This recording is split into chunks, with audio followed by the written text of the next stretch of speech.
Buenas tardes, amigos. Este es el programa Diálogo de Montonero. Bueno, se acaba de publicar un libro o reeditar un libro muy sugerente, muy interesante, que de alguna manera su temática cruza todos los grandes alineamientos en la opinión pública el día de hoy, no solamente en el Perú, sino en el mundo. Este libro se llama Peruanidad y Posverdad, segunda edición de Raúl Chanamé. Él es un reconocido constitucionalista, abogado, historiador, docente universitario. Y, digamos, en este libro nos plantea una serie de tesis que nos permiten, nos ayudan a describir cómo se desarrollan las grandes tendencias de opinión, las valoraciones de la opinión pública moderna aquí en América Latina y también en el mundo. La posverdad es un fenómeno, es un concepto, es un nombre que ha llegado para quedarse en las grandes discusiones, en los grandes alineamientos de la opinión pública. Y bueno, lo hemos convocado al señor Raúl Chanamé y él ha tenido la gentileza de aceptar esta conversación. Buenas tardes, señor Chanamé, gracias por la conversación. Muchas gracias, Víctor Andrés, por la invitación que nos haces a este programa. Bueno, la pregunta que le quisiera plantear es, en primer lugar, este libro tiene una segunda edición y tiene dos conceptos, peruanidad y posverdad. ¿Por qué hay que vincular la peruanidad con un y posverdad? ¿Cuál es la razón? En los últimos meses se ha producido una crisis política en el Perú, una de cuyas banderas ha sido el tema de la identidad y la marginación, un discurso, una narrativa que existe en América Latina. Y he tratado de encontrar sobre la realidad cuáles son los mitos, las leyendas y las falsedades que recorren la historia de América Latina y el Perú en relación a la identidad. He enumerado a través de 400 puntos, ideas o críticas a lo que es la historia contemporánea del Perú. He planteado, por ejemplo, un primer mito de saque que es, dicen los antihispanos, dicen España conquistó América. Eso es una falsedad de origen, porque España en 1492 no existía. España construyó su identidad en casi 3 siglos después de haber descubierto América. Descubre América el reino de Castilla. Colón no hablaba castellano, Colón hablaba portugués. O sea, la historia está llena de mitos acomodados para un discurso ideológico. Y entonces, acá se demuestra que no se sabe qué es España y tampoco no se sabe qué es América y qué es el Perú concretamente. Entonces, hay un conjunto de ideas que se han machacado tanto que hoy día son discurso oficial y se les enseña a los niños, a los jóvenes en la universidad. Por ejemplo, se dice que el Ayllu sobrevivió a pesar de la conquista. No es cierto. Las comunidades campesinas que existen en el Perú fueron traídas de Castilla, son herencia de Castilla. Y eso lo reconoce el propio José María Arguedas. José María Arguedas tiene un libro poco difundido en nuestro medio, Un ensayo de un viaje que hizo a Castilla. claro, donde él muestra con gráficos, con fotos, con vestidos, que las comunidades castellanas son similares a las comunidades que existen en los Andes peruanos, en sus tradiciones, en sus jerarquías, en sus formas comunales de actuar, en su religiosidad, en sus santorales, en sus festividades, en sus vestidos. Y pone las fotos que hace que los vestidos, las faldas, los sombreros sean similares a lo que se usa en España. Entonces, no es que hay una autonomía nuestra en ese sentido. Entonces, estos son mitos y leyendas que sirven para construir un discurso ideológico muy hegemónico, muy fuerte en América Latina y en países andinos como el Perú. O sea, lo que usted está señalando es que este concepto de posverdad acompaña a la historia republicana nacional, ¿no? Es Por decir, supuesto. no es un concepto moderno, no es un concepto del presente. Ahora, esto nos lleva a definir la posverdad. ¿Cómo definiría usted la posverdad para aplicar, digamos, a estos periodos históricos? ¿Cómo debería La definirlo? mentira producida industrialmente, ahora producida informáticamente, ¿no? O sea, tanto se ha repetido algo que el día de hoy es aceptada como verdad, pero en la historia no se registran esos hechos. O sea, la historia no lo registra. Por ejemplo, solo hablando de historia, la intendencia virreinal fue superior al departamento republicano en términos territoriales y de competencia. O sea, se cree que la república superó al virreinato. No es cierto. En el tema territorial, el virreinato fue superior a la república. El virreinato lo que hizo fue sobreponer una estructura administrativa venida de Europa sobre 8 regiones identificadas ya desde los pre-incas. Entonces el virreinato fue una continuidad en la territorialidad. Lo que rompe esa territorialidad es el departamento. El departamento se sobrepone a la intendencia virreinal o colonial, pero el departamento se fracciona al infinito, como el día de hoy. Y entonces terminamos construyendo sobre las antiguas parroquias virreinales, hemos construido departamentos diminutos, absurdos, que nos ha llevado a la crisis territorial que el día de hoy tenemos. Tenemos una grave crisis regional, pero es producto de que la República no entendió la lógica territorial. O sea, en el virreinato hubo 8 grandes regiones que de alguna manera eran una continuidad histórica de lo que se venía organizando en el incanato. Eso es lo que está. Exacto. Y te preciso otro dato más.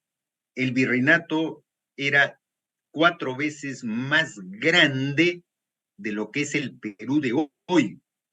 Y entonces, si era 4 veces más grande, ¿cómo tenía solo 8 regiones? Y cómo el Perú, que hoy día es 4 veces más chico que el virreinato, 4 veces más chico, cómo tiene 24 departamentos. Es un absurdo que lo ha construido el orden republicano.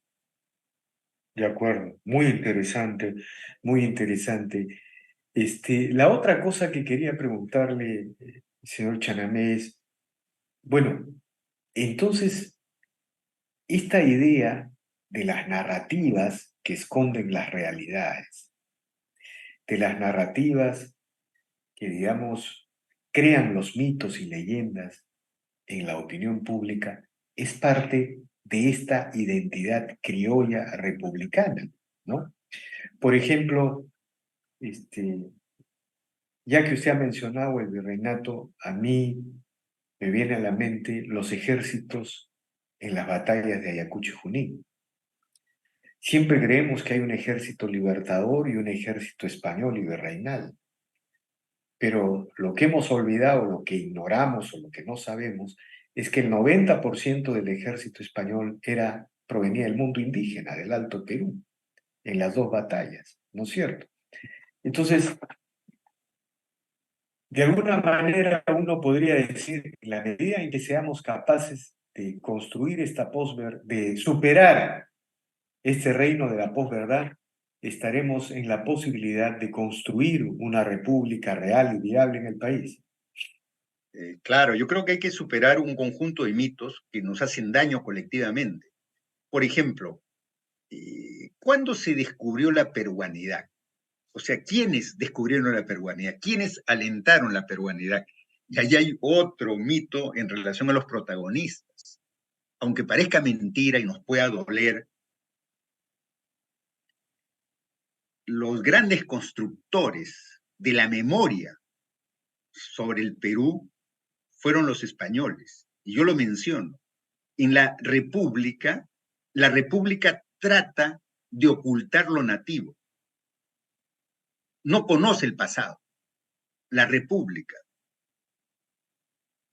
no conoce el efectivamente. pasado. Conoce Europa, conoce la ilustración, pero no conoce el pasado. Y en 1850 se hace la primera historia del Perú. La primera historia del Perú. Una historia orgánica. ¿Cuál es la evolución del Perú? Y lo hace un español llamado Sebastián Lorente, que es el director del Colegio de Guadalupe, donde tú has estudiado. Sebastián Lorente se da cuenta que tiene que educar a la élite peruana, pero carece de una narrativa histórica, porque no existe una historia del Perú. Y entonces él va a los precolombinos, él hace la historia de los incas, le da el orden a los incas y empieza a construir una república desde el pasado hasta el siglo XIX. Es un español, es un español. Y en España, paralelamente, hay un personaje que yo estimo mucho que se llama Marcos Jiménez de la Espada, un historiador español que reedita las obras de C.S. León, Sarmiento de Gamboa, a Betanzos, a de las Casas, etcétera, etcétera. Lo reedita después de 3 siglos de inexistencia, porque estas crónicas circularon en Europa, pero no en América.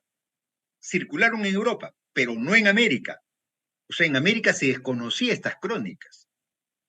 Y entonces, cuando hace este formidable esfuerzo editorial Jiménez de la Espada, nos da la narrativa a nosotros. Y recién a principios del siglo XX aparecen personajes como Ribagüero, García Calderón y el propio Belaúnde Víctor Andrés, que basan su discurso histórico en estos cronistas. Ujú. Y se da el famoso discurso de Garcilaso de Ribagüero reivindicando a Garcilaso de la Vega. O sea, Garcilaso aparece reivindicado a comienzos del siglo XX. Los dibujos de Guamán Poma de Ayala, que hoy día se distribuyen en los colegios, se editó por primera vez en el Perú en 1936. 1936. Nunca se conoció esos dibujos. No se conoció en el Virreinato, no se conoció en la República. O sea, ¿por qué te menciono esto? Porque los socialistas basaron el famoso libro El Imperio Socialista y los Incas de este francés Baudin, es una reproducción de las crónicas de Betanzos. Y cuando se publicó Betanzo, los primeros indigenistas repudiaron a Betanzo, porque Betanzo dijo que los incas eran drásticos, verticales, para imponer su modo de producción. Entonces los indigenistas lo repudiaron. Pero cuando se escribió el imperio socialista de los incas, los indigenistas lo tomaron como su bestseller y en base a eso han construido su discurso hasta el día de hoy. Y yo le pregunto sobre los grandes mitos del siglo XX que incluso llegan hasta el presente, ¿no? ¿Qué podríamos decir, no? Digamos, la coyuntura está repleta de mitos y leyendas, ¿no? Y de todo tipo, de todo tipo. Por ejemplo, en la última etapa, en esta última etapa de violencia, de ola insurreccional que hubo luego el golpe de Pedro Castillo, en Puno se llegó a sostener que todos los alimentos de Puno se venían para Lima y que todos los recursos de Puno, toda la riqueza era expropiada y se llevaba a Lima, ¿no? O yo recuerdo otros mitos digamos, mucho más impresionante, ¿no?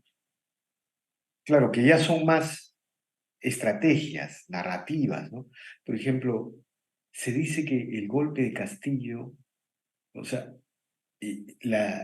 digamos, Castillo pierde el poder, es lo más apropiado decir, porque las empresas mineras tenían que renovar sus contratos de estabilidad tributaria, ¿no? Claro, son mitos periodísticos, pues, ¿no? Claro, Víctor Andrés, yo quiero separar lo que señalaba hace un primer momento, lo que ha ocurrido en los últimos meses en el Perú.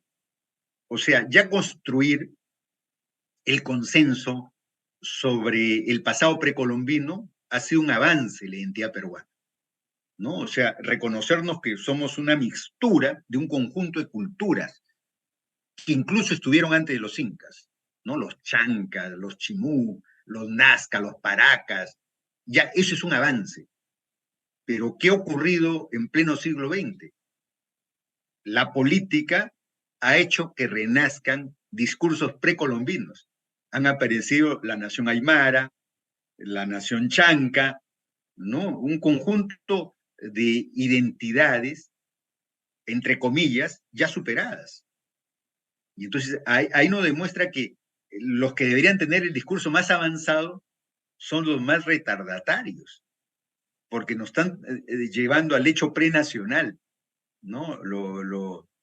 Al hecho tribal.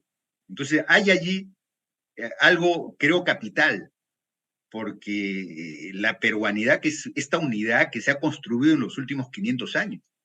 Entonces no nos puede llevar a debatir si existen naciones en el antiplano, si existen los collas, porque ya eso es retrotraer el pero, debate.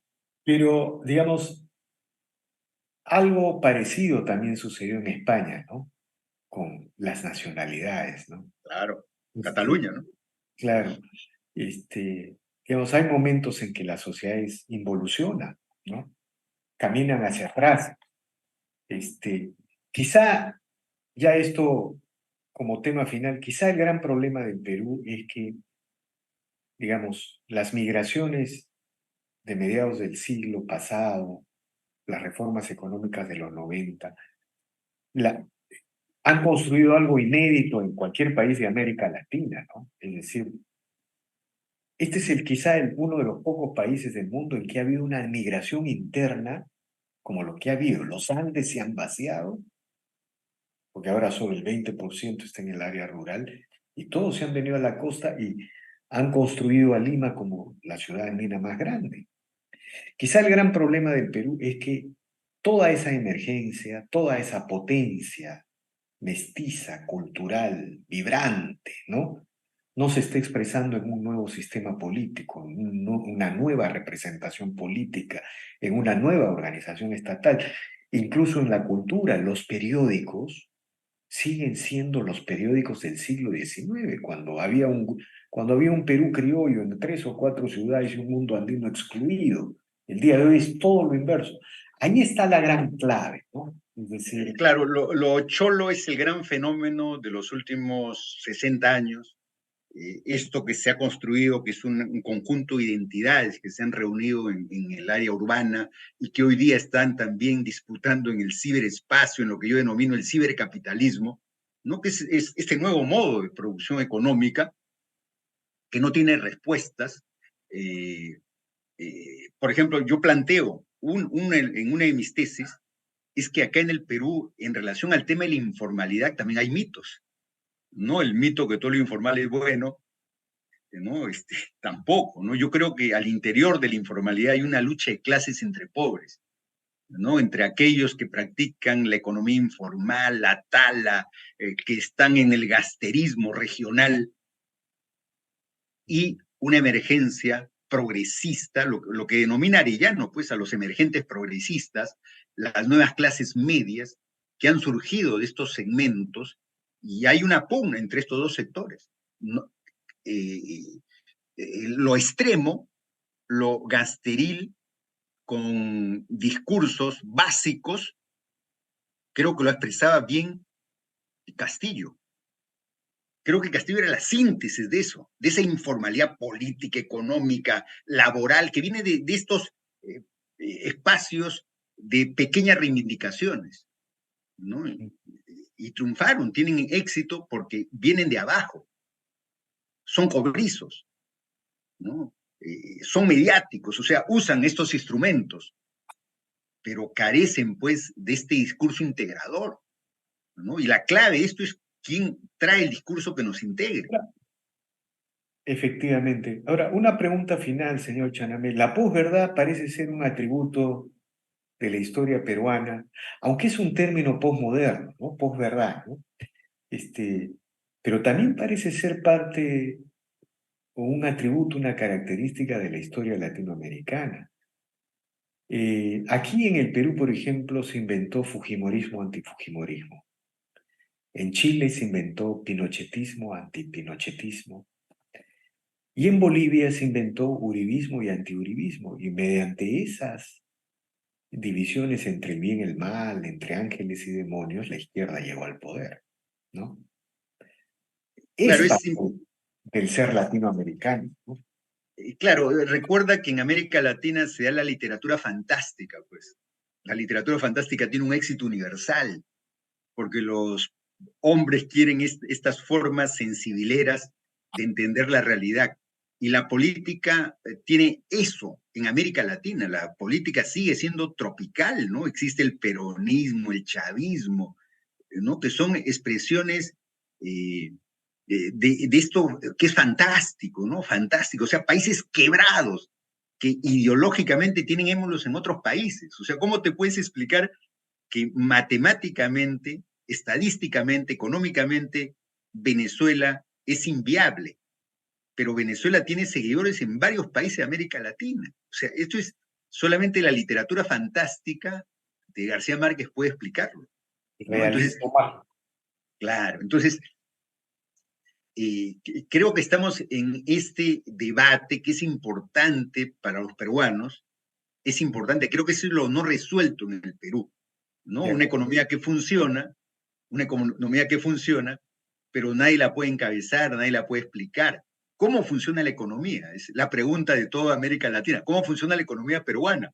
Si vemos pues la quiebra de Argentina, la crisis venezolana, la propia crisis chilena, ¿no? Chile tiene una inflación muy superior a la peruana en este momento. Entonces, ¿cómo explicamos este fenómeno del Perú? Lamentablemente la universidad está hegemonizada por estas posverdades, ¿no? La academia está hegemonizada, los medios de opinión están hegemonizados, razón por la cual jamás van a poder encontrar la clave de la identidad peruana, ¿no?